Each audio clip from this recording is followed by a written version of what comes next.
Welcome into the dungeon of the Doctors of Doom, where I am your leader, the White Power Ranger, Alex the Shark Sparks, and I'm joined, of course, by the co-star over here, the Red Power Ranger, Mitch Heart Attack Black, and then lastly, a guy who is late to the squad and sometimes is there and sometimes isn't, the Green Power Ranger, Vinny the Gooch Santucci. Say hello to everyone out there in Radio Land, boys. Hey, what's up, guys? I really thought I was going to be Pink Power Ranger, and I did not know where you're going with that. So when you said "Welcome to the Pod, White Power," I was like, "Oh no, surely this isn't the direction we're heading." And then when you said Ranger, I was like, "Oh, okay." Well, two things, because We're you not hear good. the music. I don't think we did. Wait, No, could not hear the you music. guys could not hear the No, music? I don't think No, we could did. not hear the music. This is going That to be would have really been awkward if it didn't record that. I definitely played It the did Power not. Rangers theme tune before I started talking. So, It definitely did not. Well, I heard like some faint noise, but then it was really quiet, and then all I got was like White Power, and I was like, "All right, he's going downhill quick." do you hear that? We're going for ratings now. No, no, we can't hear it. We can't hear it. Okay, well, I'm just going to start this intro over because that's going to make me seem super racist. We went from Oprah to Jerry Springfield. Okay, well, I'm not going to start it over because I did use the word Ranger. So, yeah, just if you couldn't hear, we started with some bumper music. I wanted to change it up and have bumper music today. If it didn't record, I'm sorry. But it was the Power Rangers theme song, and the whole point is just two Power Rangers. And no, Vinny, I didn't make you the Pink Ranger. I was just trying to be nice. I made everyone, the more popular, the white, the red, the green. Aren't we the same person, Alex? Me and you? Yes, and Tommy was also red at one point too. That was what I was going for. We're all just three talking heads that all kind of do the same thing. That was the joke behind the scenes. Unlike Mitch, we're 3/3 Tommy. So anyway, welcome into the pod, boys. Now Good we're to have going you down back. sexual orientation. We're hitting everything for ratings now. Well, last week I kind of did a lot of the talking and directed us through a lot of different sports, and one of the ones we ignored was basketball. So I've got some basketball content for us this week. But before I get to that, I'll let you guys kind of take the reins instead of me being the one calling the shots. Anything you guys that's on your mind that you want to discuss that's been going on in the sports world lately? Yeah, so I kind of wanted to piggyback off a topic that we went through last week, where we were kind of talking about where Saquon falls and first round running backs and stuff. And I think I made the offhand comment of like, at the end of the day, you have to hit on that guy. So I went through with using whatever data was available. For some strange reason, there was no data available for the year 2020, which I found interesting. But I have picks from 2012 to 2024 and what happened to the team's record when their number one running back went down, if you guys are interested. All right. Well, what about, so does that include like if I went QB first or if I went wide receiver first and they got hurt? Nope, this was I think the debate kind of settled around like I think we were talking about Saquon Barkley and CMC and like walking time bombs. Right. And then we know we're kind of discouraged about like not discouraged, but that was Saquon kind of has an unfair injury label, even though like he did have quite a few seasons with 12 or 13, but only one season where he missed And a just significant for portion of clarity, time. are you referring to fantasy football or the actual teams? Fantasy football. Okay. Fantasy football. And also my last question is, so this is excluding owners seasons like Chris and Alex who went Justin Jefferson or CD Lamb and they just got hurt, right? It's excluding that. Well, he's talking So this is RB1s. strictly It's just just like running back. So like Just running the back. risk Gotcha. risk aversion to running back. So what I have is like their overall pick, the amount of points they scored in the lineup, because luckily the draft will do that. The team's Right. final record, and then like what ranked running back that was drafted in that class. So in 2012 and 2013, the same running back was taken with the second overall pick as the number one running back off the board. And drum roll, that would be Ray Abuser Rice. He ended up he scored 107 points that first season, 70 points that second season. Both teams missed the playoffs at 6-8 and 4-10. Then Wait, time out. The first and third pick of that draft is Aaron Rodgers and Cam Newton. And then the fourth pick is Drew Brees. And the fifth pick is Tom Brady. So out of the top six picks in that draft, number two is Ray Rice and number six is Arian Foster. Holy. I mean, but What a Matt, draft. Matt somehow did even worse by taking LaShawn McCoy at 7. He got Oh, 43. wow. So, He got 43 points with the Sean McCoy. hold on. Look at Mitch with that. Chris Johnson got 6. This is Time Yeah. this is out. wild. Time out. Time out. That wins me a Super Bowl though in like 3 years. That Vinny. Oh no, this is Vinny. sorry. This is no. This is what they're still active, right? I'm not sure what this is. Oh wait. This might be the Yeah, correct so you have number. you have total points and active points, and I calculated active in the roster points, and I just went for like what we would categorize as a bust and the highest drafted running back at that bust. I mean, Does I that would make say so sense? this is that entire draft because was a bust. Like, look at this first yeah, I round. was This gonna is say brutal. yeah. Sorry to off derail you, Vinny, but real quick, like the 6 active points for Chris Johnson. Is that because I traded him? No, because his total in the year is only 162. So I didn't start Chris Johnson all year. Is that what that's saying? That makes no sense to Yeah, me. or maybe you did trade. Well, I mean, somehow you only I'm wondering started if one like, week for well, six Oh, points. because I if know you look at CBS round doesn't always two, keep stats of like retired players. I'm wondering if like something's not correct. no, this is the year I went. Vinny passed on Adrian Peterson and won me the Super Bowl. I won the Super Bowl this year in the middle of my three-peat because I ended up trading Chris Johnson. Because if you scroll down here, I bet you I go Peyton Manning and Matt Ryan, and I do. So yeah, I traded Chris Johnson. That's why. Okay, makes sense. Never mind. Yeah, this is the year I went Peyton Manning and Matt Ryan in the round 5 and 6, and they were the top two fantasy QBs or Anyway, whatever. let's try to get too derailed. I don't really need to 401, this game. 408. I just saw this first round. I was like, good lord, this is abysmal. But yeah, sorry. Go ahead. That's bad. It's All right, so terrible. 2013 was the same thing. Ray Rice drafted second overall. He was the first running back off the board, scored 70 points for Brandon Cain's the Bats.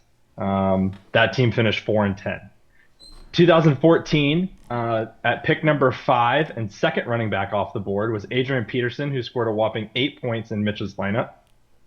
That's because he beat his kids. Second running back off the board. Mitch still finishes a surprising 7-7, like only Mitch could figure out. Yeah. 2015, Jamal Charles was number 3 overall, the first running back off the board, scores 75 points in Nolan's lineup, and Nolan's team finishes 6-7-1. In 2016, the only person who finishes with a winning record when the running back goes down is Alex Sparks. Adrian Peterson, taken number 1 overall, first running back off the board, scores 4 fantasy points on Alex Sparks' team. Alex finishes 8-6 and somehow still wins his division. And yet you say Mitch is the one who can find out how to do it. I made an even worse pick of the same player, Adrian Peterson. He got half as many points. He got 8 for Mitch. He only got 4 for me. He got half the points, and I still ran into the playoffs from my division. That's value, Yeah. boys. Running back whisperer right there, baby. No, that is 2017, impressive. David Johnson, number 1 overall, number 1 running back taken, 6 points in Miles Black's lineup, finishes 6-8, a surprising turnaround.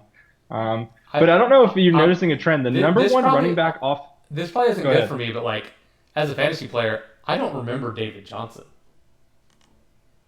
Who is this guy? No? The David running back Johnson for for the the Cardinals? Cardinals, he was like on fire for like 2 years in a row I early in mean, his career. I think this stat sums it up. Unknown player. That's kind of how I feel. Okay. Wow. Yeah. Once Wow. you Don't mention the look Cardinals, don't look at the number 6 pick of that year, please when don't. you mention the Cardinals, it makes a little more Oh my sense. God. But yeah, just whew, this is typical flash in the pan player. But yeah, go ahead. Then Look how we many had to do a points couple. everyone got that round. Look at the We had- year, except for me. We had to Sorry, do go a couple reaches here in 2018, 2019 was the best year that our league has done on avoiding running back busts. Le'Veon Bell, number 4 overall, third running back off the board by Matt Black with 0 points in his starting lineup, finishes 5-9. Damn. In That's still good, 2019, for whatever reason, the tides had shifted. James Conner, number 7 overall, 6th RB taken, 6 running backs in the first 7 picks. 92 points in Chris's lineup. Chris finishes 2-11-1. So that was the first running. So this is like the 1 year where there wasn't like a high pick running back bust, right? So far we have like top 4. I drafted David Johnson 2 years after I said I didn't know who he was. So clearly my memory's not great. Who is Jerry Jones hand cramps? That's gotta be Miles. Weird names are always Miles. Or Luis, because let's see, Miles is Revis and Butthead. No. No, that's Reeves Luis. Butt is Luis. Oh, that's Luis. So it must be. No, there's BDN. Well, no, BDN's Cameron, right? No, that's Bear Down. No, for that's- Yeah, Miles. this, yeah. BDN Reeves Butt, is that's Miles. Luis, Break, me, Dad, Matt, Chris. So maybe Cam? Brandon, Jerry Jones Got hand Cam. cramps. Cam. Do you think this is Miles? Then maybe that's Cam. Miles is BDN, Bear Down. Miles is BDN. 100% Bear Down. And for I mean, it Arizona. could be. I mean, this is when. Are Brandon you was sure against, it's like, bear down? Because he did have a picture of Nick Foles for a few years. I won't repeat the end, but it's bear down, I promise. All right, let's keep going. Let's keep going. So 2020 was weird. I couldn't really find data, and then I just didn't really work too hard to do it. But it doesn't have like active points in the 2020 draft data for whatever reason. It only has like total fantasy points. So No, I that's just BS. I didn't play around with it. Um, in 2021, CMC was taken number one overall, scores 84 active points in the lineup. Wait, our number one running Uh, back is terrible in these leagues, in this league. BDN finishes 6-7-1. Miles finishes 6-7-1. On the number one overall train, Jonathan Taylor, taken number one overall for Luis, finishes with 111 active fantasy points, finishes 6-8. I think it's the first one that broke 100, by the way, of your list. I mean, granted, this is a list of busts, but still. It is. It is. It's the first one that broke 100. Were all these, by the way, were Yeah. all these players who got injured or just players who busted? Just for clarity. Most are injured. Okay. I didn't really look at like games played. I would argue that All of them are almost injuries almost. all of them were injured. Yeah, I mean, obviously the ones who got like 4, 6, 8, like those. With the exception of the 2023 bust that I'm about to highlight, which would be Sylvie at Austin Eckler, pick number 5, third running back off the board, 113 fantasy points. I am pretty sure this is Austin Eckler just being absolute trash for in his last season with the Chargers Eckler's always hurt and though, but yeah. only missing a few games and scoring 113 points. Sylvie finishes 5-8-1. And then last but not least, we have Christian McCaffrey in 2024, number one overall, number one running back taken. I believe he only played in one game all season.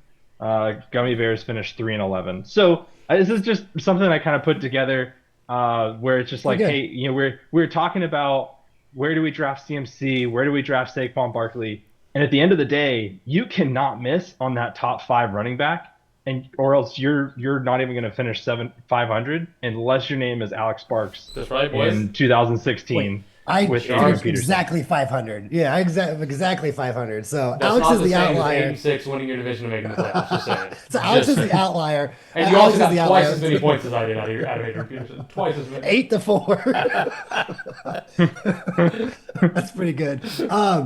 Yeah, no, I hope no one's listening to this podcast. And I say this all the time, but Vinny's proving it. It's just like go with your gut a lot of times because the rankings is a lot of times based off their financial, like well-being. Like I tell like Vinny all the time is like, what if you really think this player is going to be a bust, right? And like you're getting paid by ESPN or CBS to make these rankings. You're not going to like if I think like last year Brees Hall is going to be a massive bust. He was like number 2 taken overall in almost all drafts, 3 at the latest. And I was like, I said there was no difference between him and Devon A-Chain, which was going at the turn of the end of second and third round. And the reason you do that as rankings is because you don't want to be off from the reality of the truth. So if Devon A-Chain does have a good year and I ranked him so much low as a bust, my financial pocketbook's going to be affected because it's my job to make these rankings. So a lot of these analysts look at other analysts and they kind of just go together. They don't want to be too far away from each other because then you're going to be either on the way out or you're taking a risk that you could be separating yourself as one of the better analysts. And most people who are collecting paychecks don't want to take that risk and be the outlier person who's bad because then you get bumped off because there's so many people who want this job. So it's like Matthew Berry, if he really truly thought this person was a bust, he's not going to move him all the way to the third or fourth round or this or even farther, whatever, because if he's wrong, that's going to affect his accuracy score at the end of the season that they get graded on, which affects your pocketbook. So exactly Right. what Vin's saying right now is kind of like the fruition of it. It's like everyone sees these rankings and they see similar rankings, and there's no way everyone has Brees Hall 2 or 3. But I bet you if you ask a lot of these private analysts behind closed doors, not on record, not on air, not on some kind of, record sheet, like, no, I'd move him all the way down to the third round. That's why I try and tell people, go with what you think. Trust me, you've done this enough now to where you're better than most of these analysts. I promise. Yeah, no, I kind of agree with that. So like I think Brees Hall was one that I was wrong on. I just thought their offense would be improved, and he was like RB4 the year before with, uh Wilson at QB. So but then like I think that really rings true, with guys like Saquon, and then even later in the draft, like when you're looking at, Rashad White was fresh off like a top 5, top 10 running back season, and I wouldn't touch him with a 10-foot pole because I just thought he was a little overrated. So yeah, I mean, I agree. Like you got to go with your gut sometimes, especially when you start getting into those like middle to late rounds. Yeah, Dude, it's all a crapshoot. Like everybody knows who the top 30 players are. Do we know how they're going to be ranked or ordered? Not exactly. really. But you can take Brees Hall and he's going to be a top 30 player, even if he's like RB10, right? Or I mean, looking at this first round, there's not a single bad pick in here, even though they maybe didn't finish obviously in the top 12. And same thing with the second round. I mean, as long as people aren't breaking the mold, they're just the safe picks. And then when you get into those middle rounds, it really is a crapshoot. I mean, like, where do you take Terry McLaurin? Where do you take Chris Godwin? Where do you take, Rashad White on the bust profile? Where do you take Chase Brown and Zach Moss or Tony Pollard and Tyjae Spears? Like these like stacks, so I think at a certain point, ranking is just total BS, like you're saying, Mitch. I agree. It's like, yeah, 100% well said. And it's just like let's apply that to this season's logic. Like, I think a lot of analysts are afraid to not appropriately rank Barkley because he had such a beast year. There might be some analysts that think, oh, he's injury prone. That's his best year by far. There's no way he could repeat it, like everything you said in the last podcast. But they're not going to be dead wrong just in case Barkley's the number one running back again or whatever, or number two or three or whatever. They're not going to rank him 15 or 16 overall or 17, and then their stats are wrong, and then that affects their pocketbook as their livelihood depends on it. So it's like, well, if I was ranking and had to put out a public sheet, if I think Barkley's going to have a fall off, then I'm still going to rank him somewhere around fourth or fifth overall running back because I can't be wrong. I don't know. Yeah.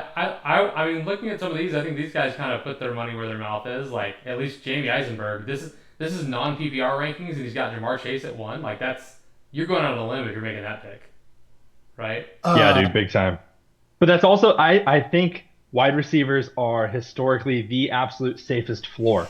So if you're trying to You say avoid that, what I just and read if off, someone were to draft, say, CeeDee Lamb, the number one fantasy wide receiver from the previous year in the first round, and then miss the playoffs as a result, they might be a little salty. yeah, Okay, but so this CeeDee is Lamb, CeeDee Lamb was still decent. Like he wasn't what you drafted him, but he didn't like fall off the face of the earth, I get right? what you're saying. So I think yeah, the floor was there. Is what you're, yeah. At no point in the season was I ever like, well, I'm gonna have to bench CD. I get what you're saying. Yeah, but also I like didn't if realize. you have AP on 8 points or Le'Veon Bell was 0 or CMC was 0 or 80, like you can't recover from that. Like running backs are just too scarce to recover from. So I just think like there's a high risk, high reward with hitting that running back, I as we agree. saw That's with why I would Saquon and probably Mitch take last Chase. year. Yes, that's why I would take probably Chase over some of these running backs, just because I know I'm not going to lose my team, my become 500 in round one with that pick, unless you get unlucky like CD Lamb and Alex.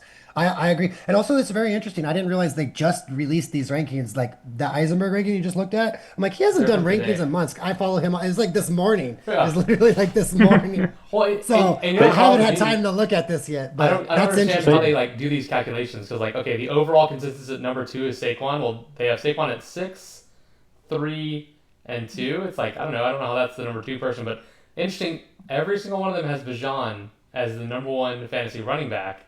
Yet when we go to look at stats from last year, we look at running backs, and I mean obviously like you can't base it just on 1 year as we just learned by what we saw, but I mean if we show all the running backs from last year and we look at total points, Robinson was 4th. So they've got Saquon, Derrick Henry, and Jahmyr Gibbs all taking a big step down to get below Bijan Robinson. I feel like they're giving him the Brees Hall treatment a little bit, where they're assuming with Cousins gone, and I do think they kind of tried to add to the offensive line a little bit that their offense is going to be improved. And I mean, what are they trying? They're anticipating so he was 40 points behind, 3 point per game difference. That's pretty, Pretty or significant.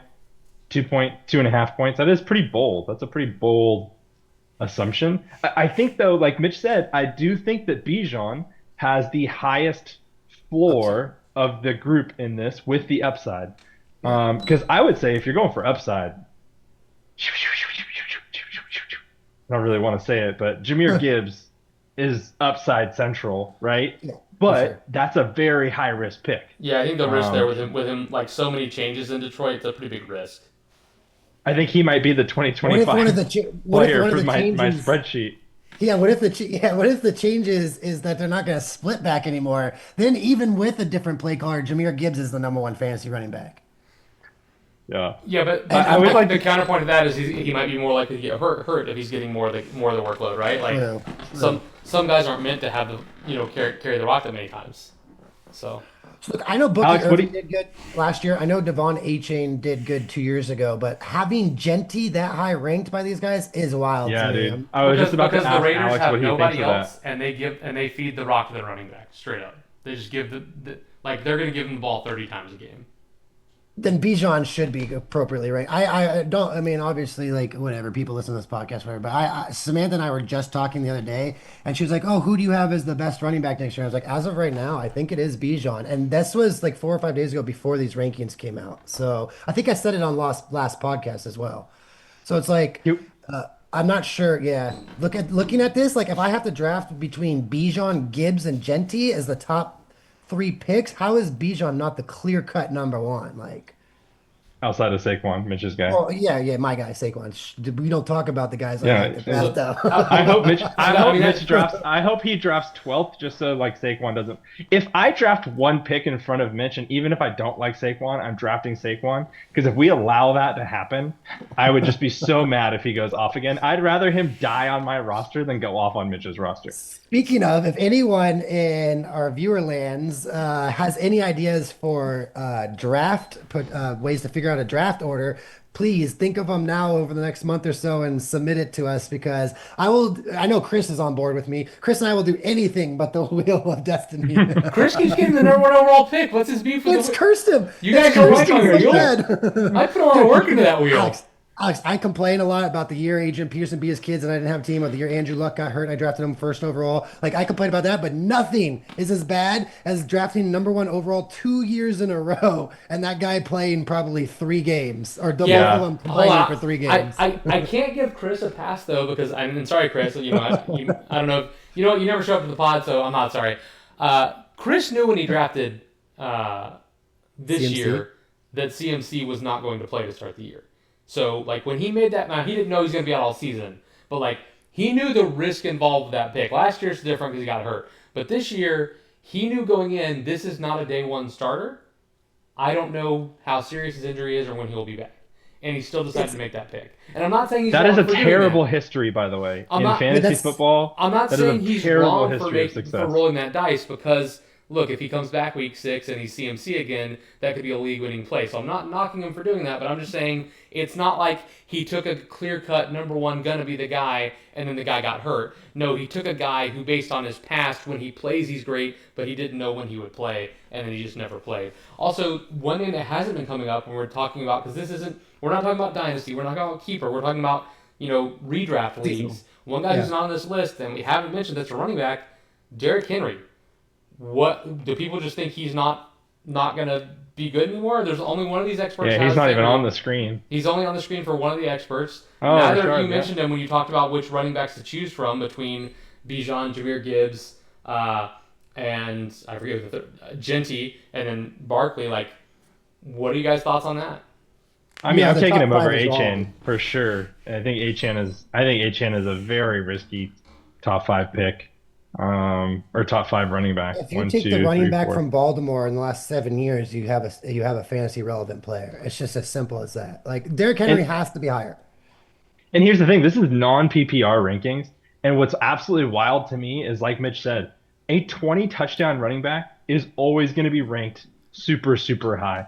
And it's one of the things that's like, I don't know when our league is going to catch up on David Montgomery, but I'll keep drafting him in like round 4 or 5. Oh, that was my pick. I told you picked right in front of me. He's not good, and I think ended up having to reach for him in like the 3rd or 4th round. You did because I would have taken him right after you, and you made me go the wide receiver for the Bears because I panicked into him. Because that was always he's- going to be Montgomery. Because I was like, he's not going to late fourth ADP. I get him in the 3rd. You took him in the 3rd or whatever, and I was like, I didn't know what to do in this round. Like, I literally didn't even really prep that hard because I was like, I'm going to reach for Montgomery. You took him, and then I just panicked into the wide receiver for the Bears. That was terrible. Go on, sorry. That's terrible fantasy managing, Mitch. Yeah, it's I would terrible. like to point out while we were talking about Chris's bad luck. He appeared the most on this list at 3 running back busts with 6-8 record, 2-11-1, 3-11, and that does not include his Justin Jefferson bust. So if we're talking about somebody who just wants to avoid top picks and busts, it has to be Chris and Team Gummy Bears at this point. So I'm looking at these rankings right now and I'm comparing them to what I have already on my big board. Okay, look, this will be the first and last time I say this, so just remember this name and I'm never going to talk about him again. But my number 3 fantasy running back isn't ranked until 15, 14 Who is it, overall Alex? running backs. No, you have to go to the running backs and all. Let me see what he's ranked. My number 2 fantasy running back is ranked in all. Let's see here. Oh man, I gotta scroll down. Holy hell. Let's see here. Hold on, I'm still Kenneth scrolling. Walker? No, close. Where is he? He's ranked 32nd overall. This is wild, guys. Oh, overall? Not if in you running guys- backs, but overall and running players. back and running backs, he's ranked 12th. James And Cook. close. Well, James Cook is ranked 12th in running backs. Jonathan Oh, Taylor, that's I don't which know one? who- Which? Okay, well, guess around 12. I don't know which one you're looking at. don't He's know who's 14th, I think. What do you, you can see my screen. You know exactly what I'm looking at. Oh, I'm not looking at your screen. I was looking at mine. Oh, he's Joe ranked, Mixon? Yeah, he's ranked 14th on your screen right there. He's my number 3 overall as of right now, and I'm comparing. Obviously, I have a lot of changing to do and stuff like that. But how is he so far down? That's wild. Age that well, and I think it's the same reason that Derrick Henry is so far down. I think people are afraid of the age and the volume, and I mean Mixon you can't say this about, but Derrick Henry has somehow overcome that, right? Like age and volume have not held him back, but that's what people are afraid of. I have to assume with why he's only one of these guys has him rated highly. The other 2 do not, and I have to assume they fear the age and the volume. And there's also going to be some regression there because you mentioned the 20 TD running back. You're not going to replicate that, generally speaking. You're not going to. I mean, think about how many people were stoked to draft Amon Green or Sean Alexander after their monster years, and those guys never had a good season again, fantasy wise, right? Yeah. So. But again, Derrick Henry is a little safer than that because he's done it over and over and over. But Don't click. eventually he'll be, he's only getting older, right? So eventually he's going to come down to earth. I think Derrick Henry is one of those people who's going to be great until he's not. Kind of like Thomas Jones. Like Thomas Jones was just he was good, and then he just fall face the earth. I think it's going to be Henry. I think he's going to be 2,000 yards last year. Maybe next year he runs for 1,600, and the year after he runs for 500 and just falls apart. I'm not saying that's what's going to happen. I don't think we're going to see a gradual decline in Henry. I think he's just going to be unstoppable until he's not. Yeah. So you have to guess the two- year. How old do you think Derrick Henry is? Turns 31 this year, right? 31, How old do 32. you think Joe Mixon is? Joe Mixon's 28. weirdly young. He turns 28, I think. Yeah, he turns 28 and he's 14th. That's just so wild. Like, Okay, if two things. if these rankings stay the same, sorry if I need to cut you off. If these rankings stay the same, which obviously a lot changes over the next couple months, like a lot does, I know that. But please just chalk me up drafting 9th or 10th overall. I'll draft at the turn, grab 2 running backs again at 2, or if Josh Allen falls to me in the second round, then sure. But I'll just do 2 running backs again and call it a day. Look at these running backs from I 8 hope- to go- 14. Go back to that screen you were on at the CBS Sports, Alex, because I really hope these are what our draft has, because Christian McCaffrey somehow is 6, 8, and 9 and not on the top 60 running back list. So I really hope this is what they're rolling out come draft day, and somehow Christian McCaffrey is still available like in the 3rd, 4th round. I mean, I'll honestly, still look, take him. things will change between now and draft day, but Yeah. But they definitely did not include him in this top 60 list. Like, he's just not there. Okay, let me a fun thing for you guys. Sorry, been going. No, and then wait, there he was. Why the heck? He's like down at 40th, 29. Yeah. 29th. Wow. But here's why people don't like Mixon. Go ahead and click on him really quick. And Alex, I think you know this just as well as anybody else. If you look at his game log from last year, absolutely unstoppable there for a stretch. And then when he came back, he fell off Fantasy quite playoffs. significantly. Yeah, this is when it matters, right? So all these games, and then he has a bye week 14, or doesn't play, or maybe I can't remember why, but like this would have been your fantasy playoffs last year. 12 for 23, 5 fantasy points. 14 for 57, 6 fantasy points. And if you're in a league that has 3 weeks, 9 of 26, 3 fantasy points. And they ran him to death at the beginning of the season. I mean, like he was dropping like 30-point bombs like regularly in 20-point games, but then he got hurt, came back, and then it was 30, good, and then 13, for whatever 25, reason, the 25, Texans 24, just kind of shut 25, him 20, down. 14, 20, and then 12, 14, 9. But even if, I mean, I don't want to bring attention to him, but even if you prorate his worst weeks onto those weeks he was missing, he's still the top running back. No, I know. I'm just saying, like, I don't think people. I don't know. When a season goes on and all of a sudden your production goes from 20-point weeks down to single digits, that sours your next year's results, right? Especially when you are maybe fighting that narrative of an aging running back. Yeah, So people remember what you did for them at the end, like Bucky Irving with me, right? Like Bucky Irving was great all year, and I started him when my whole season was on the line, and he got me one fantasy, like right here, like look, this was the stretch he was on: 14, 20, 24, 11, 14, 18, 14, 13. This is the guy who's in my RB3. Guess which week I started him because I needed a few points to win? Week 14. If I win Okay, that game, just for And fun. against the Raiders of all he teams. got against the Raiders, who were garbage. He got one vantage point. just for fun, I know this might be a little much. Out of the top 12 running backs that you see ranked, that was ranked this morning, predict over the next 2 months which one of these running backs falls out of the top 12 or just falls the most. Like who's two ranked? I don't want to do the opposite because then it'll give away one of your sleepers or something. Like if I said who in the 12 to 24 raises the most, and you're like Omari and Hampton, then we all know who your sleeper is. So I don't want to do that yet until we get close. But in the next 2 months, out of this original top 12, we've got Bijan, Gibbs, Barkley, Genty, Ashane, McCaffrey, Henry, Williams, Jacobs, Brown, Irving, Taylor. Who falls out of that 12? I think if anyone, it would be A-Chain, just because the Yeah. injury risk. Because I don't Yeah, think and I would say Chase Brown and Bucky Irving are candidates to drop, but that's like they're already at like 10 and 12, 10 and 11. So, but Is there I a like what's his Achan the market least rates? out of the top 9. Well, it's no, it's just more so because like not a lot's going to change in the offseason about how like we've gotten past the draft and free agency, so like there are very few impactful changes that are going to happen for NFL rosters between now and the start of the season, right? Like we're not going to see there. You're not going to see like some huge name signing or some big name trade. I mean, it's possible, but it's unlikely at this point in time to see any sort of major shift in the teams. So it's really unlikely for any of these people to move positionally where they're currently ranked outside of injury news, right? Whether it be injury to them or injury to players around them. And I just think A-Chain has, and not that he has an injury history, but he's only been in the league 3 years. He's been injured for one of them. And he has the most injury-prone quarterback of all time.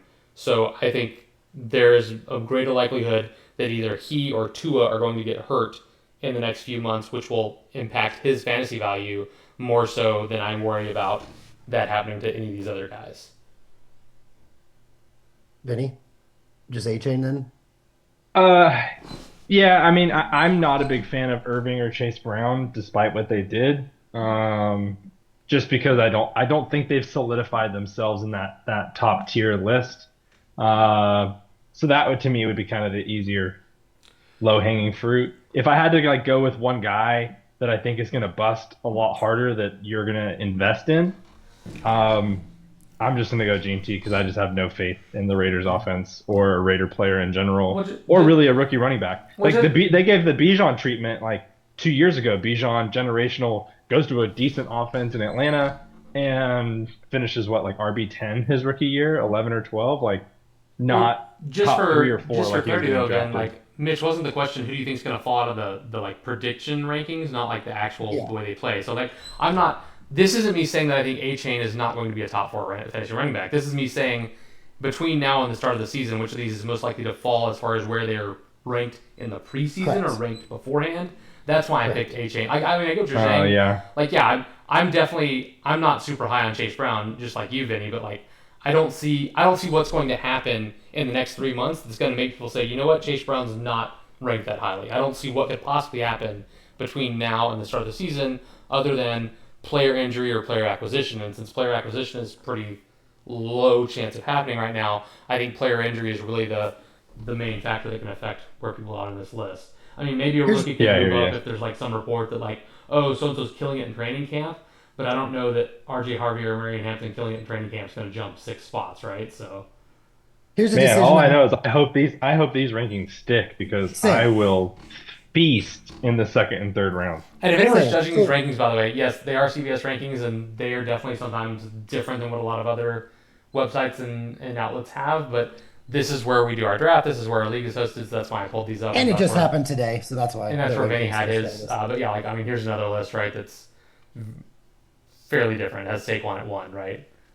But then the next ones are Like, still click running backs on Bijan, that one, Jameer, please. and Derrick Henry. So Saquon, Bijan, Gibbs, Henry, Genti. Still, well, they got Jonathan Taylor at 6, and ours has him at 12. yeah, Or it changed CBS, on so at that's a 8 big. as opposed to 4. So CMC's up at 9 instead of 32 or whatever it was. Uh, So. Joe Mixon still at 14, 15. The hate, the hate is crazy. All right, here's another question I have for both of you.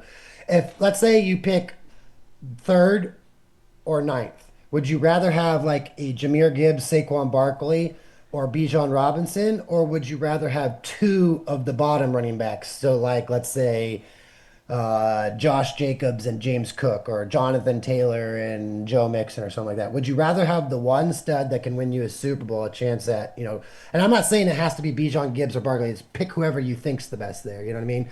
Or whatever. You'd rather have that top pick, or would you rather grab two running backs on the turn?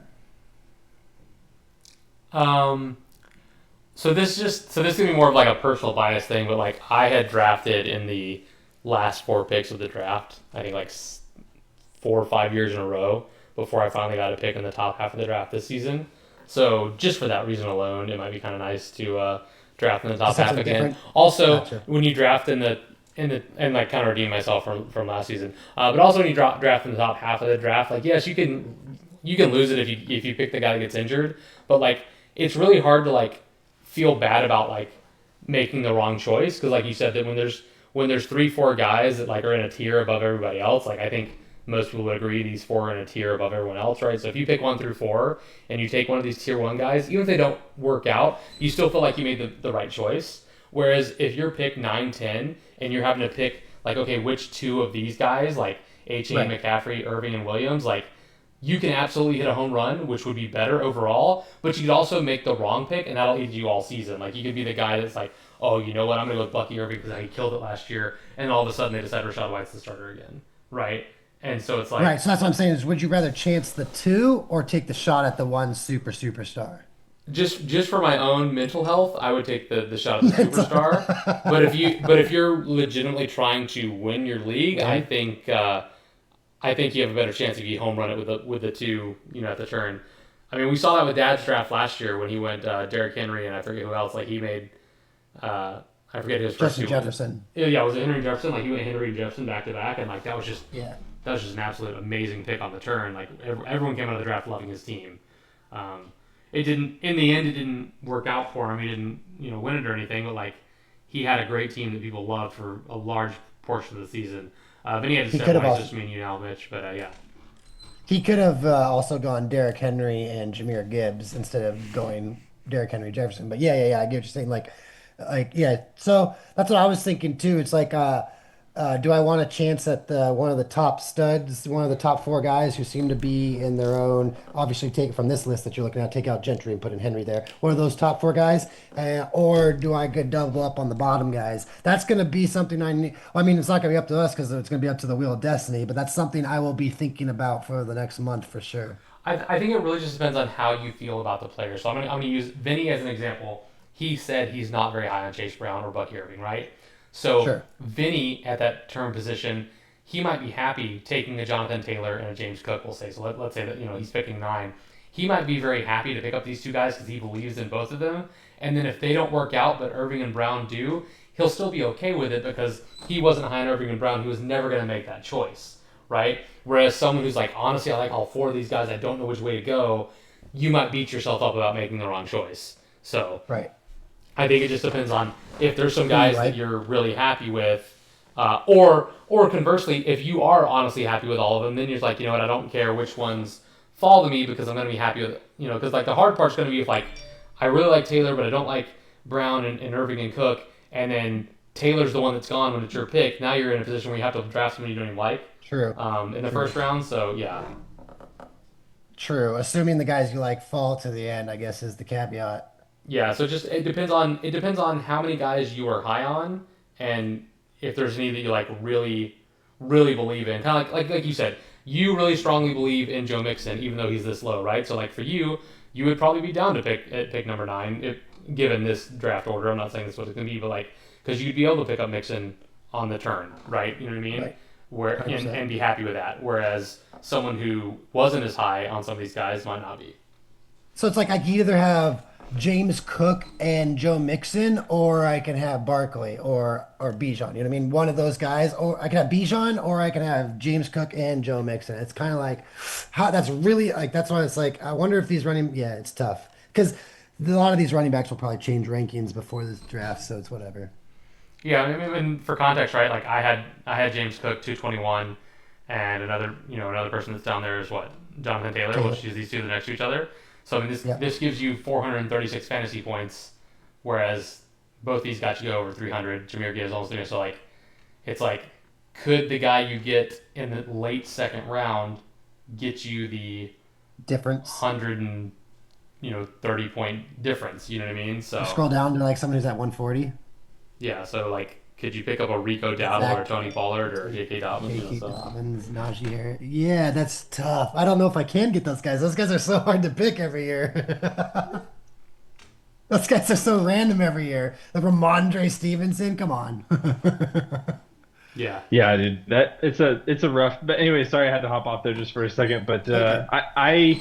I'm with Alex. I think if you can hit those two, like Nolan this year, did really well with his Derrick Henry, and then I can't remember who he took at the turn, but maybe Justin Jefferson. Did he also get Justin Jefferson late? Yeah, that was. But he could have gone Gibbs. He could have gone Gibbs. But I also think that you're looking at some pretty like, elite overall talent. So if you can hit that guy that's going to be the Saquon or the Henry in the top half of the draft, you're still going to get somebody who's in like the top 24. Like you're still going to get an elite running back, elite quarterback, elite tight end, depending on which route you want to go at the second and third turn. I think I'd rather have, the Bijan paired with whoever I get in the second round than, try to hope that I get two guys that somehow punch above their weight. You can't beat superstars in any fantasy setting when the lineup is as small as ours are.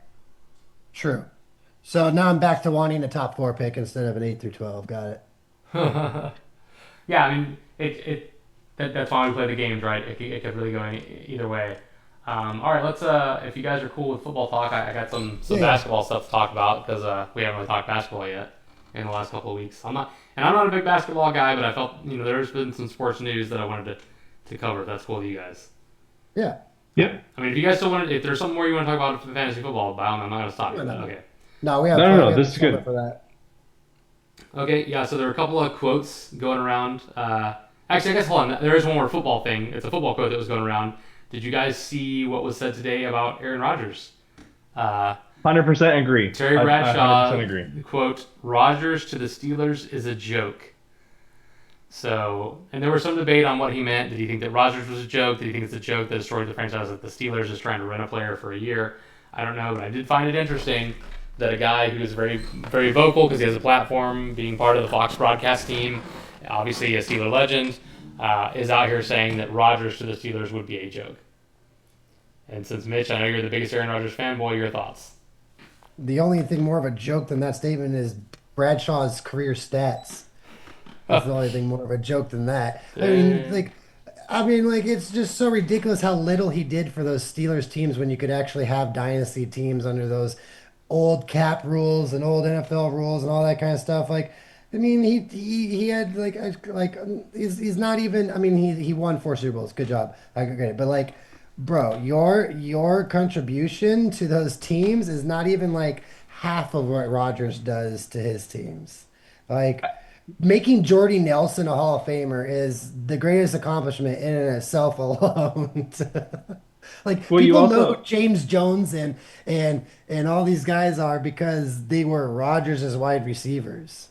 It's just on a different. It's just like levels to this. I don't think Terry Bradshaw should be able to even critique Rodgers at that kind of a level, and coming from someone who wasn't. Hold on. I totally jump in here, Mitch. Again, he's not critiquing Aaron Rodgers in his prime. He's critiquing Aaron Rodgers right now, right? But if he wasn't going to the Steelers, Aaron Rodgers right now isn't making Jordy Nelsons. You know what I mean? Right, but if he was not going to the Steelers, would Bradshaw have an opinion? No, because Like, would he? I think he's talking about the Steelers. It's a joke for them to. I think his comments were more about the Steelers renting a player for a year than it was specifically about Aaron Rodgers. But I'm sure he also thinks Aaron Rodgers is someone who's not committed to football and he's a big distraction. So that's probably part of it Someone too. also like Bradshaw and his age and his generation, the way he's grown up. Someone like Rodgers probably seems like a foreign alien to him. I mean, I think Rodgers is a looney tune. Alex also didn't finish that thought because he does say, "What are they going to do? Bring him in for a year?" That guy needs to stay in California, go somewhere and Yeah. chew on bark and whisper to the gods out there. Yeah. And that to me is just an all-time line. Aaron Rodgers is known for pushing the limit of just kind of being a little weird. So go somewhere, chew on bark, and whisper to the gods out there is I just mean, an if you want to all-time do that, line. there's literally a video of Tom Brady riding in the car, and they asked him who's got the greatest arms ever in the NFL, and he put Rodgers at 3.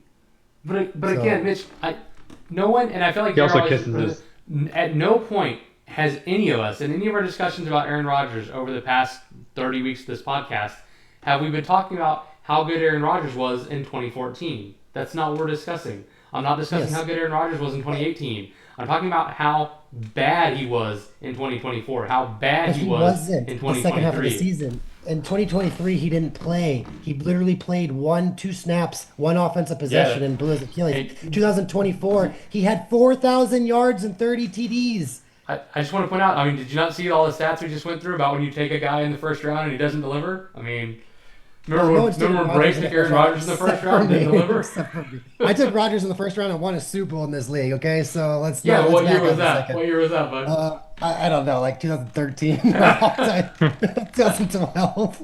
He threw for almost 5,000 yards and 45 TDs that year. But that's besides the point. He threw for 3,900 yards and 30 TDs last year. It's so underrated. Like there was a time when Aaron Rodgers, everyone wrote him off. I drafted Rodgers. This was like 2019 or 18 or whatever. And you guys were all, yeah, okay, 2017, he threw for 1,600 yards and 16 TDs. Everyone was like, Rodgers is done. Rodgers is done. Vinny and I got in an argument over Devontae Adams. And I was like, Devontae Adams is the number one wide receiver. And Vinny's like, no, because Rodgers is falling apart. Vinny ends up drafting Devontae Adams and then trading him to Chris. That's a side story. But Devontae Adams was the number one wide receiver. Aaron Rodgers was MVP of the league that year. And guess who he delivered? Another fantasy Super Bowl in DoD. Oh, wait, the Avengers. This Mitch, kind of feels a little bit like that, where he went and strung together 3 MVP years after that. Granted, he was only 36 years old at the time and not 40. But if you look at last year, look at what he did in the second half of the season, not even the first half. Look at what Cousins did in the first half of this season with almost the same injury. They're both really bad. The difference is the second half of the season, Rodgers actually started playing well, but it coincided with him not wanting to stay in New York. So he was going up to management and being like, please bench me. I don't want to go out and publicly say it, but please bench me. And they didn't. So his body language was terrible. I watch every Rodgers game, and the second half of 2024, that is a number 12 QB in the league, a number 14 and number 15. my 4,000. counterpoint, though, is Dak Yeah. Prescott. Because when you look at Dak Prescott's stats last year, not last year, but the year before, he was a world beater, 4,500 yards, 36 TDs. And I don't think there's any teams champing at the bit to sign Dak Prescott right now to be their starting quarterback. Alex, do you know which franchise has never had a 4,000 yard QB and a Oh, the 30 Bears. TD? Bears. The Steelers. The The Bears, they never Steelers had have one. never, the fact that they would even get half that production, the Steelers should be thanking Rodgers for going to their team. The difference is the Steelers are one of 4 teams that actually put more salary cap into their defense than their offense. Getting Rodgers Is one of the would other be- 4 teams the Jets? I'm not sure. I can't remember. Because I'm pretty sure they are. But because it might actually be, you're right. So if anything, yeah, that's a good point. But if anything, they should be thanking and grateful that someone like Rodgers would consider your franchise. It's a compliment to the highest degree. And the last thing I'll say on is like the Jets have had a sample size of QBs that get drafted there, can't do good, leave, do good. Rodgers is the Benjamin Button of that. He was amazing Hall of Famer somewhere else, then went to the Jets and sucked. So the fact that we don't think him away from the Jets can actually have a 4,000 yard season and 30 TDs, which he did on the Jets. Like we're just discounting all of a sudden that the But- Jets aren't a tanking of a But franchise. they are a trouble franchise. But the Jets were stacked last year. They had one of the best defenses in the league in the first half of the season. They had Brees Hall, who even though you and I weren't high on, did really well at the running back position. They had Garrett Wilson, who we all seem to agree is a good player, and Devontae Adams, who's a good player. So like they were stacked offensively, and they couldn't do it with Aaron Rodgers at the helm. So why am I to believe that Aaron Rodgers at the helm of the Steelers is going to make them do anything? There was a whole podcast, and I'll find it. I'll go back and find the podcast that we had. Especially where I after was the Steelers traded away George Pickens, their best wide receiver, and brought in DK Metcalf, who, quite frankly, he's not as good as he used to be. He's not, for sure. But if the Steelers ever got 38-97, 3,900 yards, 28 TDs, and 11 interceptions, the Steelers are a playoff team easily and going deep in the playoffs because they're that without Rodgers right now. So, like, there's no way in any world someone doesn't consider Rodgers an upgrade over Russell Wilson or Fields or whatever. But the other Well, thing I will say, and keep in mind, it's not those guys anymore. It's Mason Rudolph that you'd be competing against. So agreed. So it's like, why would Terry Bradshaw even say something like that? You could go into the season with Mason Rudolph, please do, or you could go into the season with Rodgers. Like, one is not the same as the I think other. Let's stop pretending. this is a great transition point. I think it's the old man attitude of like, if you want to be here, be here. The fact that Rodgers still hasn't committed, still hasn't decided if he's going to play, still hasn't decided if he's going to go to the Steelers, and he keeps waiting and holding out. It's like he's basically saying the Steelers need to move on. This guy's not committed. And speaking of, let's transition there into my NBA news, if that's all right with you guys. Wait, real quick, Alex. Yeah. Real quick. I just want to cap it on. I will find the podcast where I said this because I know my Rodgers. I said the problem with the Jets next year is their Band-Aid offensive line. I know I used that quote because it's in my own research. They brought in the left tackle Tyrone Smith, the guy who is the Cowboys great. They brought in two guys that the the Ravens let go. The left guard Zietler went to the Lions, and the right tackle. I forget his name, went to the Jets. I said that is a band-aid of offensive line. Rodgers is no more the pocket presence QB that he once was, especially with the Achilles tear.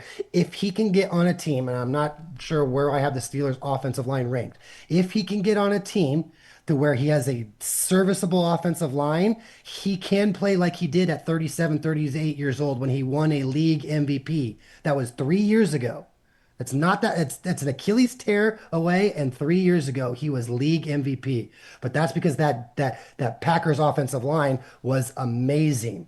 They had two Hall of Famers on it, Bakari or whatever his name is, and the other guy. So I'm just saying, if the Steelers can have a B plus offensive line, then Rodgers can be a 4,000. I mean, look what he did with the Jets Band-Aid offensive line, where they had two rookies and one sophomore player, Vera Tucker, whatever his name was. He was a rookie from the year before, and he only played like 6 games, and so they had legitimate 3 rookies on that line. I think another problem that you're overseeing with the Steelers though is their running game is not good, and I feel like they could without a running game, Aaron Rodgers is going to struggle with the pressure regardless. But anyway, I really want to move on because we've only got about 15 minutes left. So NBA, we go to NBA. Yeah, I'm going to move on here. We were talking about, old man not liking Rodgers. Well, what's the deal with all the LeBron hate? We've talked about this before. LeBron's a very polarizing player. We were kind of discussing this in our text chat. Me personally, I think a lot of the reason for the LeBron hate is just because he changed the way the NBA is played. He's the guy who kind of started. Well, he's not the one that started it because it started by the Boston 3 party, but he is the guy who really popularized the whole picking and choosing where you play and taking the guys you want to go play with you and changing the teams and moving franchises and not being loyal to the city or the team anymore. And I think people really resent him for that. And as a result, he doesn't have a lot of fans of a city that are fans of him because he keeps leaving. I mean, he was hated in Cleveland when he left. Now, he was loved when he came back and won him a chip. But, he was hated for a while. I'm sure a lot of other teams might feel the same way. And here's a great quote that Jordan's agent put out. If Jordan would have won 15 had he cherry-picked teams like LeBron.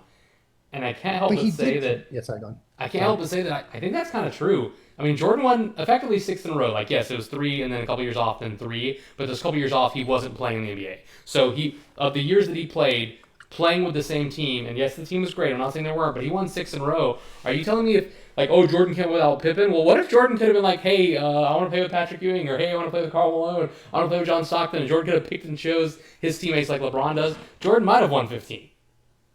Okay, I love this comment. I'm gonna jump in here. Sorry, Vinny.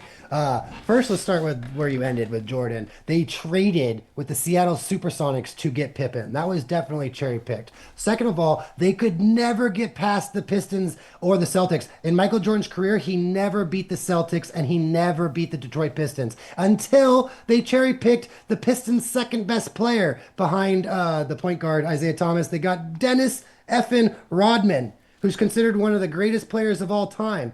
Like Dennis Rodman and Scottie Pippen are two of the best players in the NBA. And not only that, they're two of the best role players that could fit in. Pippen loved playing defense, and so did Rodman. They didn't need to be ball dominant. So he went out and got two. Patrick Ewing is an exception. That would have been like probably 12 championships. I'll agree with you there. But like LeBron picked like Wade. Wade had to like take a secondary role. Chris Bosh was the number one guy in Toronto, scoring like 28 and almost having scoring titles every year. He had to take a secondary role. Like Jordan never had to take a secondary role to be on a championship team. LeBron might be the greatest Robin to have ever existed.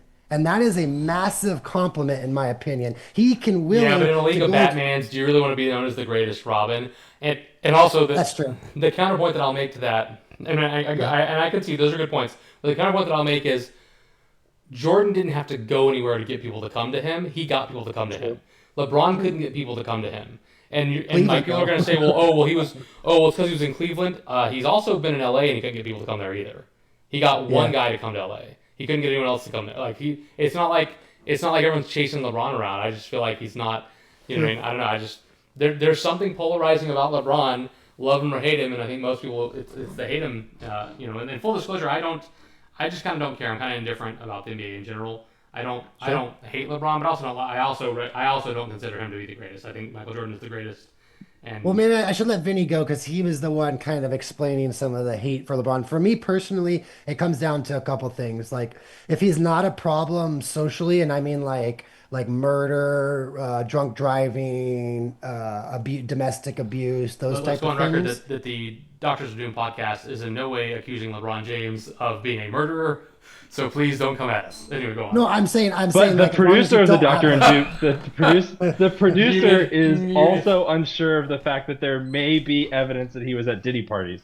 So, Allegedly, let's include that okay, allegedly. well, allegedly if at he was Diddy. at Diddy parties, that'll come out. But I'm saying is he's not Antonio Brown or Tyreek Hill who has three domestic abuses with two different baby mamas or like he's not all the way back to Oklahoma where he beat the crap out of his wife. Like we're not I'm not as long as they're not like really serious offenses. I don't really care for hate. Like my type of hate is like Paul Pierce hate, where you fake a knee injury and come back and like that kind of stuff. Like I don't really have a true hate for these athletes unless you like. So like maybe my definition is a little bit broader or whatever. But like he's not a problem. Is what I'm trying to say. Is like he's really not like and like he pretend read a book a couple years ago and everyone makes fun of it for him. But then AJ Brown reads a book on the sideline and it's like, what a hero, what a great guy. Look at him challenging himself at all times. What an amazing person. It's like LeBron had like page marked like page 25 of a book and everyone's like, you don't even read the book. Like look how stupid you are and you're doing this all fake and for show. And it's like it's just so pick and choose in my opinion. And granted, I've never liked LeBron that much until he was a Laker, so I am a little biased that he became a Laker, so I get all that. But again, what has he really done? What has he really done? I mean, I'm not a LeBron fan, so I can just leave it at that. Is it Really, politics? really What is contributing to it? the pod this week, man. He's been on mute for 20 No, minutes. no, I And the unmute to say listen. I'm not a LeBron fan. Let's leave it at that. I mean, I've already come out and said, like, listen, I think he's statistically going to go down as one of the greatest players of all time. Like, it's hard to argue, like, the fact that he did it for 20 years, blah, blah, blah. He's all-time support scorer leader. I just don't think, like, he didn't bring it. He brought, like, a bubble championship to LA. Congratulations. But then he, like, could barely even get the team into the playoffs. And I'm just, He listen, went to yeah, he two stays out of, Western he Finals. stays out of trouble. I don't know. There's just, how sometimes you just get this like ick about people. Like I just have the ick for LeBron. Like I think he's always cared way too much about his public perception, his public image, and I don't think that he actually like comes through on a lot of that. I think he just kind of says stuff to say it because he thinks it's what everybody wants to hear, but I don't necessarily think he's like the action guy. You know what I mean?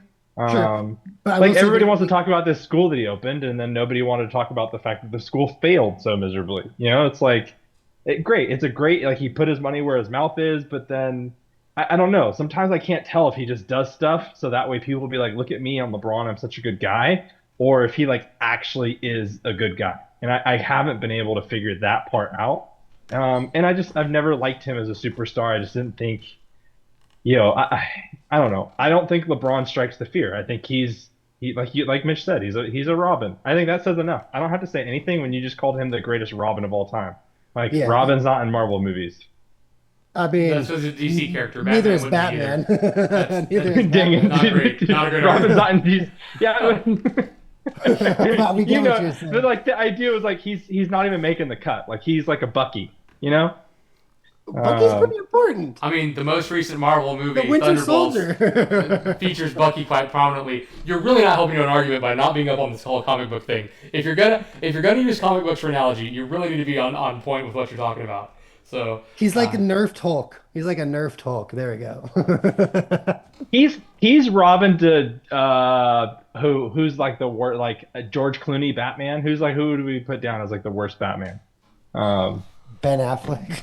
Ben Affleck. Yeah, he's no, Robin Robert to Ben Pattinson, for Affleck. sure. Robert Pattinson's the worst Batman. I did like the Patterson movie though, so that's unfortunate. It was a little bit nicer, darker, whatever. Yeah. But I'm sorry. He's He's Batman in Sparkly Joaquin Vampire, Phoenix's all right? universe. look, I'm in the minority on this one because I was back in 2010 going X-Men is way better than Marvel, so I'm definitely in the wrong on this one. I mean, pretty soon I'm gonna start saying that apparently he wasn't in any Nickelodeon shows, and that's the appropriate cartoon genre for Robin. I don't know. LeBron also like it's there's a lot of I don't understand. I think he's the epitome of the first athlete to grow up in the social media era. Like if he grew up in Jordan's era and they flipped and Jordan had the personality he had today in today's social media era, I wonder how different our view of Jordan would be. So also, if LeBron got to play in that 90s era where everything was physical, I don't care how many Bill Lambiers you send at LeBron James. LeBron James is a freak of nature, like 6'10", 265, like 4'4" running speed. Like he would, if he was able to be physical instead of the flopper that he kind of is or whatever, like he would be an absolute bully. Yeah, but that's when you send all the Ron Artest and the Rick Foxes at him just to mess with him and piss him off sure. and get him to do Sure. something stupid. So I don't know. Sure. I don't know about that. Do you ever think, Mitch, that maybe that's why even though he was an All-American NFL player, obviously he's the number one basketball recruit, but like, you ever think maybe that's part of the reasons why he never like even pursued football, just so that way he's like, oh, I was really good in high school, but he knew he's kind of a Soft. soft. But that's a good word. Well, I was gonna say something probably hold on. not. I see what you Everyone's did there, soft Randy. when I see thinking what you about the did there, Randy. NFL. Again, for the record, I was not calling LeBron soft. What I'm saying is like your temperament and everything matters, and I don't know that he would have been able to keep his composure having like I've seen LeBron lose his cool, and I don't know that he's going to keep his composure. I mean, he's a guy that grew up on the spotlight. You're going to have some developmental things with if you had guys who are like, hey, their job is to go out there and harass you back when you could play that physical, because that's what there were guys who that was their job on the team. Like Rick Fox was not a great two-way player, but you know what he could do? He could annoy the hell out of you. That was his job, Yeah. right? I also so, like, think, yeah. Yeah, go ahead. No, I also think there's also like that saying, like, give them their roses while they're still alive type of thing. Like, I think we can't win no matter what. Like, Kobe was hated most of the time because he wasn't a good enough teammate. And then posthumously or whatever after death, he's like considered, oh my God, his mentality brought the best out of everyone. Then it's like LeBron's like everyone's best friend. And it's like, oh, he's too nice. It's like, Yeah. I just think whenever you're the guy, and we're in the industry, not us specifically because we have our small podcast, but we want clicks, we want ratings, we want people to pay attention to us. How close do we get to First Take or you know what I mean? Those shows, like we don't, you gotta draw a line, or you just end up like First Take, where it's like no matter who the superstar is, you're just gonna focus on negative so you can have ratings. Well, and that's why I brought this up, and I wanted to point out, like, I am not a LeBron James hater. I'm really not. I wanted to bring up there seems to be a lot of hate surrounding him and kind of just discussing the reasons why. Now, I do think Jordan was better, but that has nothing to do with the fact that Jordan no longer plays and LeBron does. I just think look, at the end of the day, championships talk, and Jordan won more of them.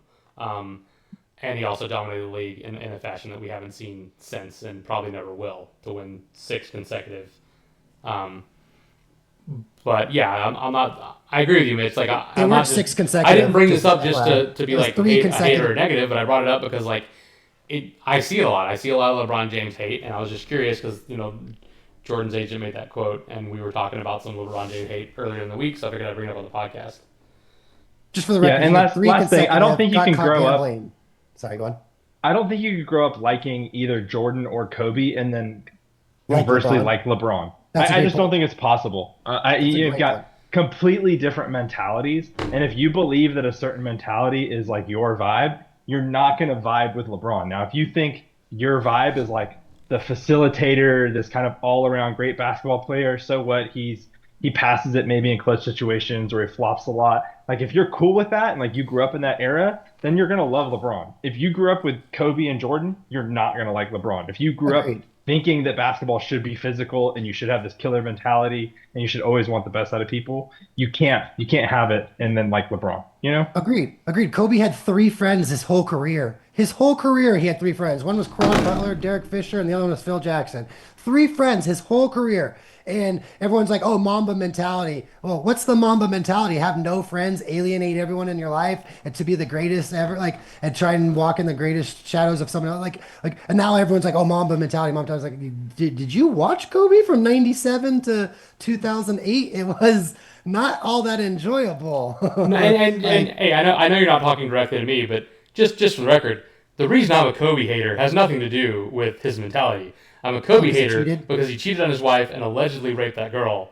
So that's why I'm a Kobe hater. Also, I'm just a Laker hater in general because of all the front runner fair weather fans. So my hate of Kobe has nothing to do with his actual performance on the basketball court. Just the greatest line ever after that.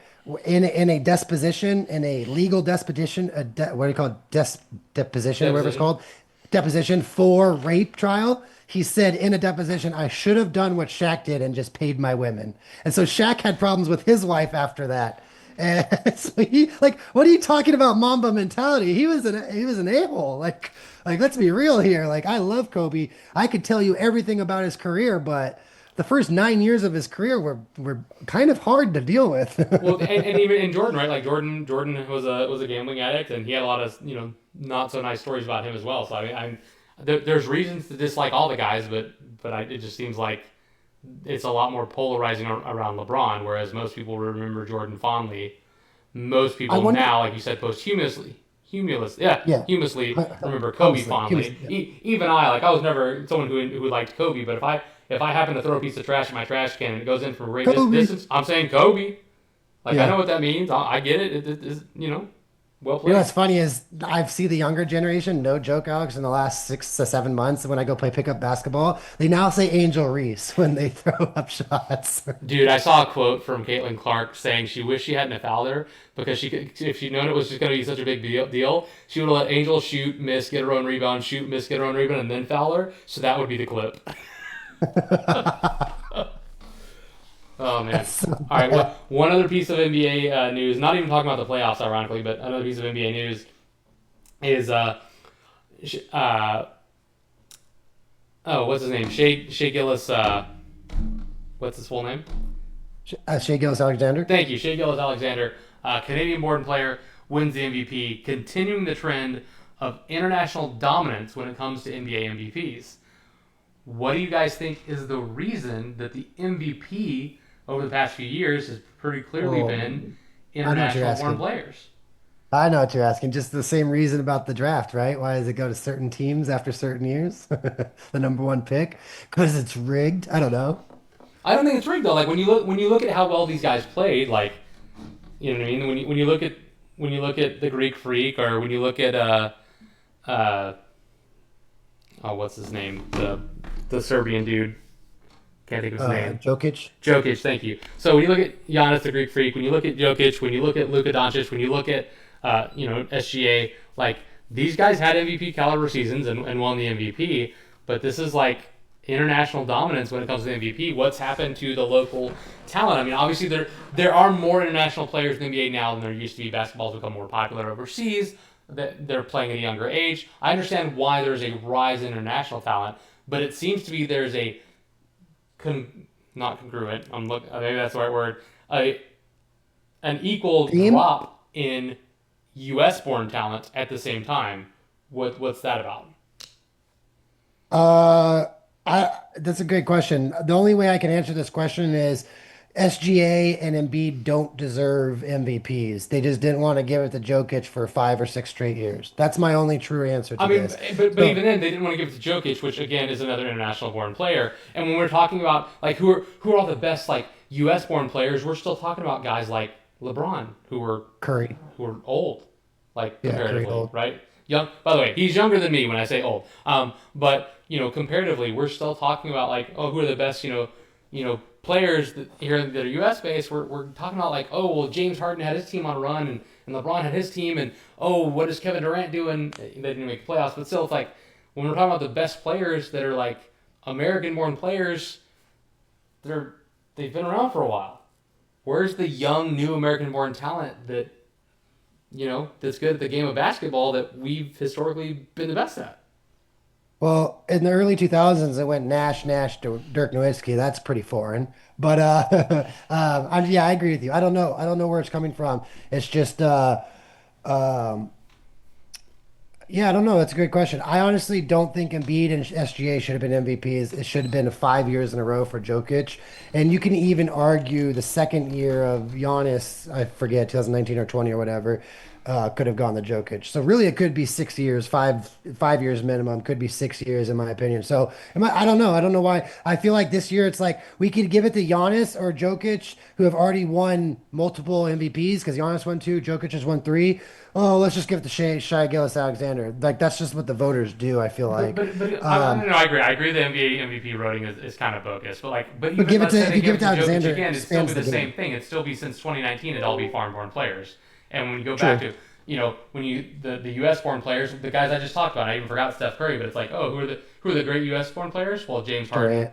Westbrook, not so much anymore. But James Harden still, Steph Curry, Kevin Durant, LeBron James. It's like, oh yeah, these are all the best U.S. born players, and they have not been MVP in the last 7 years. For sure. SGA did so bad. I mean, he was a little bit younger when the Olympics last summer or whatever. So, I mean, but like, yeah, they didn't do that well. Jokic doesn't have a good enough team around him at the Olympics. So I get it. I don't know. Maybe they're trying to, I'll let Vinny take over. Maybe they're trying to expand their game and giving a floor and MVP helps their league out a little bit more. But one interesting point that I found funny was the last four MVPs all have zero tattoos. That's kind of funny.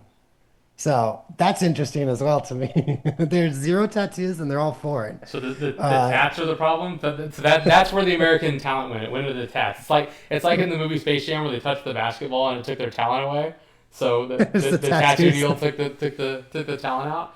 And Just this don't isn't look to at say that any there's not talented MVPs. players, but like when you look at this MVP list, it's like I don't think Derrick Rose still plays. Kobe is no longer with us. These three are foreign. They don't still play. None of this stuff. Like this is all way too. You know what I mean? Like so it's like it's been a minute. And like when you look at all these guys, I don't see any of these guys winning an MVP anytime soon. You know what I mean? No, for sure. So Uh, I just don't see how Jokic's age. What is he? Click on Jokic. he is 30. Oh, yeah, he's probably gonna win at least one more time in the next couple of years. Yeah, I just don't see how. Yeah, it's gonna go to Jokic again. Like this, just yeah, I don't know. Maybe or Vinny left, Yeah, so yeah, leave. maybe Dude, yeah. so So Vinny does let not me have ask to you play this anymore. hypothetical question then. So because you're more in touch with basketball than I am, who do you think is the most likely next up and coming big American born star? It could be someone who's already, like a star now, but like the next like superstar caliber player that you think is going to be like a household name from If he, local talent, not I local. mean, there's the guy for Detroit that's really good. Um, I think Cade Cunningham or whatever his name is. I think he's fantastic. He's 22. It could be Anthony Edwards, obviously. That's an obvious answer. Um, I thought it was gonna be someone like the guy from Atlanta, but he's really not. He's stayed an A player, hasn't gone to He's elite. too small, I think. He's a little too small, yeah. So I don't. That's a great question. I don't think I really. No, if I had to guess now, I'd guess something like Cade Cunningham. Okay. So, but Halliburton, he looks pretty good. People forget he was on that Olympic team and got no playing time, but everyone just focused on Tatum because Tatum complained the whole Olympics about not playing. But right next to him on that bench every single day was Halliburton. Halliburton's like 24. Yeah, I he's forget. balling out for the Pacers right now. So Halliburton could be one. It really depends. It depends on who they can market. And I think the answer to that is Anthony Edwards. I think Anthony Edwards is the closest thing to Kobe that I've ever seen. So I don't know. Yeah, Like I just the mean, way they carry themselves and everything. they would need someone to make a run in the playoffs, I think, to be able to push them, right? So like Anthony Edwards then this year. that's He what I'm needs to saying. come back from If 3-1. they can come back And from then 3-1 down to get the dub here, yeah. that because it's gonna rely on because he has not played well. So like No, he has that's not. gonna be part of it. He's not played well in this series. So like you gotta shine when the spotlight's on you. Um, but I mean they're down 3-1 right now. If they can come back and somehow win this 4-3, which is extremely rare in the NBA to come down from 3-1 and have him be an integral part of that, that could be something that kind of elevates him more in the spotlight. Because like you said, he's already a big name player, but like he's not a household name. He's not the guy that Yeah. everybody knows. Um, I mean, the other one I hate to say it, but the second ball brother, he's actually really good. the second ball brother, Uh, one of the balls. yeah. Yeah, LaMelo or whatever. Uh, Oh no, the one who plays for Hornets. Sorry, oh my they gosh, all what's his start with name? they all start with the law something. So Yeah, LaMelo. So I think if I had to pick right now, because Wembayama is obviously French or whatever, yeah, like, I would have to probably be LaMelo or Anthony Edwards. And it's so weird to say, but that he's actually really good.